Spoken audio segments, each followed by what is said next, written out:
Dear students, आज का मैं सुनंदा देवपुरा हम मैक्रो इकोनॉमिक्स पढ़ रहे हैं। मैक्रो इकोनॉमिक्स का आज जो हमने टॉपिक लिया है समष्टि आर्थिक विरोधाभास। समष्टि आर्थिक विरोधाभास यानी मैक्रो इकोनॉमिक पैराडॉक्स।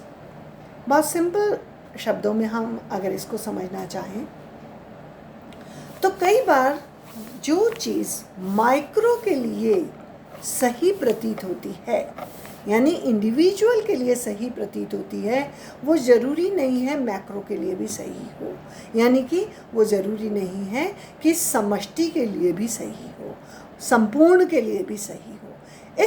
इसे हम समष्टि आर्थिक विरोधाभास कहते हैं, that is macro economic paradox. ठीक है, इसको अब हम थोड़ा सा डिटेल में समझने की कोशिश करते हैं। बेसिक कंसेप्ट मैंने आपको बताया।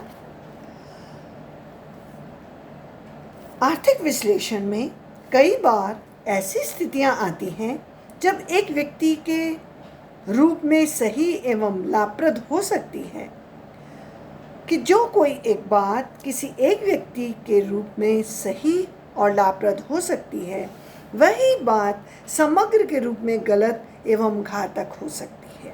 अब इस चीज़ को हम कैसे समझें?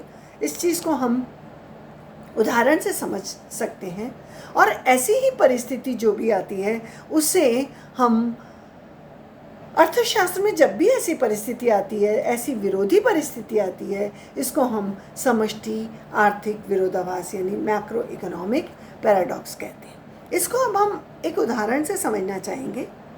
एक देश में व्यक्तिगत बचत एक अच्छा गुण माना जाता है और यह व्यक्तिगत बचत उस विशेष व्यक्ति के लिए उचित एवं लाभप्रद हो सकती है, पर अगर राष्ट्र के सभी व्यक्ति समग्र रूप से बचत करने में जुट जाएं तो राष्ट्रीय उपभोग घट जाने से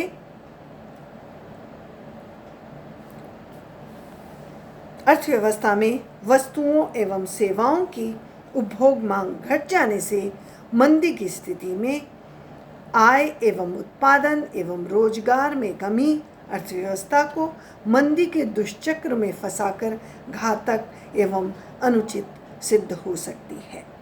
तो हमने बताया ऐसी विरोधी परिस्थितियां समष्टि आर्थिक विरोधाभास कहलाती हैं।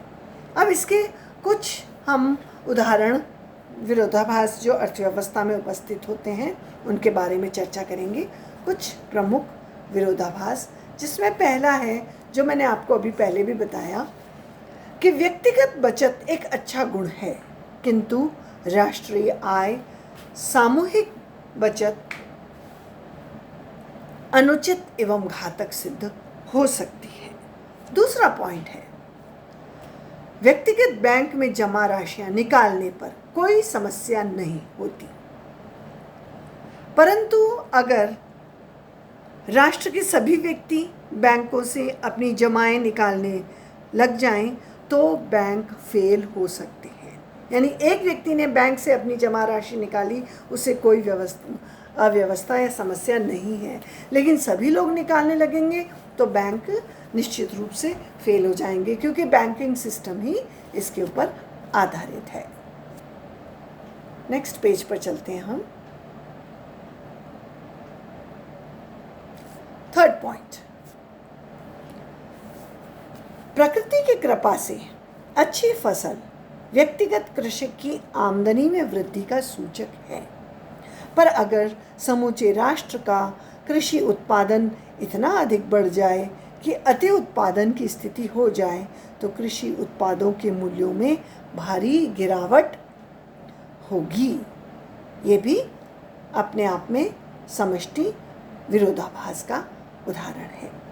नेक्स्ट फोर्थ पॉइंट, एक व्यक्ति मजदूरी में कटौती स्वीकार कर सकता है, अपनी बेकारी दूर कर सकता है, परंतु देश के सभी बेरोजगार मजदूरी में कटौती से अर्थव्यवस्था में रोजगार नहीं बढ़ा सकते, क्योंकि मजदूरी में कटौती राष्ट्र की प्रभावपूर्ण मांग में कमी कर बेरोजगारी को और बढ़ा सकती है।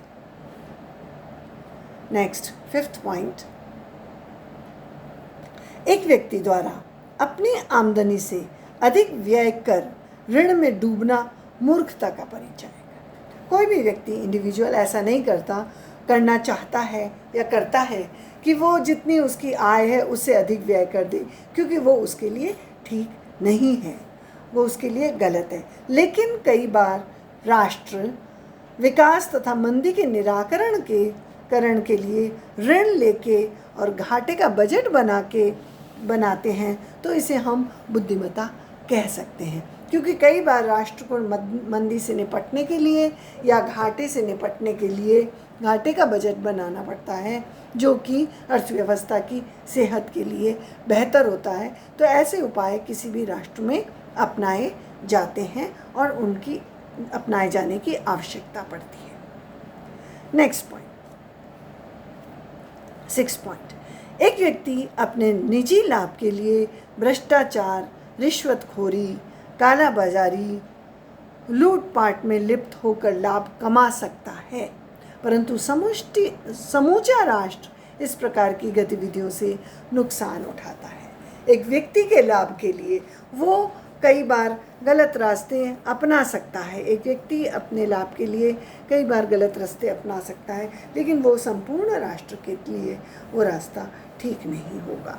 और नेक्स्ट पॉइंट जो ये 6 पॉइंट है वो हम बताना चाह रहे हैं, किसी उद्योग विशेष में ऊंची कीमतों से उसकी फर्में लाभ कमा सकती है, पर प्रत्येक उद्योग में कीमतें बढ़ जाएं तो मुद्रास्फीति के दुष्प्रभाव का सामना करना पड़ेगा। यानी एक फर्म अपने कीमतें ऊंची रख के लाभ कमा सकती है, लेकिन सारी फर्में अगर अपने वस्तु की कीमतें बढ़ाने लग जाएं उस वस्तु, तो अर्थव्यवस्था में मुद्रास्फीति की स्थिति उत्पन्न हो जाएगी, जो किसी भी अर्थव्यवस्था के लिए ठीक नहीं है।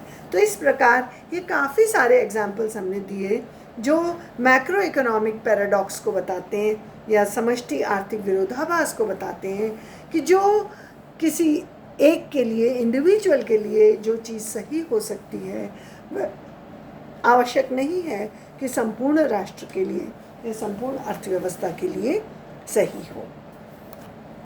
यही कारण है कि आर्थिक विश्लेषण में व्यक्ति के साथ साथ समष्टि विश्लेषण भी जरूरी होता है।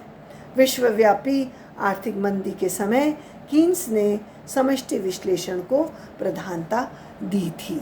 इसलिए अब हम आर्थिक विश्लेषण में माइक्रो इकोनॉमिक्स यानी व्यष्टि अर्थशास्त्र के साथ साथ मैक्रो इकोनॉमिक्स यानी समष्टि अर्थशास्त्र के जो इंडिकेटर्स हैं या जो पैरामीटर्स हैं उनको ध्यान में रख के नीति निर्धारण करते हैं, चाहे वह व्यक्तिगत स्तर पर हो चाहे वो राष्ट्रीय स्तर पर हो। इसलिए ये मैक्रो इकोनॉमिक पैराडॉक्स को भी हमेशा ध्यान में रख कर ही नीतियाँ बनाई जाती हैं, व्यष्टि अर्थशास्त्र के लिए भी और समष्टि आर्थिक विश्लेषण के लिए भी। So dear students, I think आपको ये समष्टि आर्थिक पैराडॉक्स समझ में आया होगा। इसके काफ़ी सारे एग्जाम्पल्स हमने डिस्कस किए हैं। So thank you so much.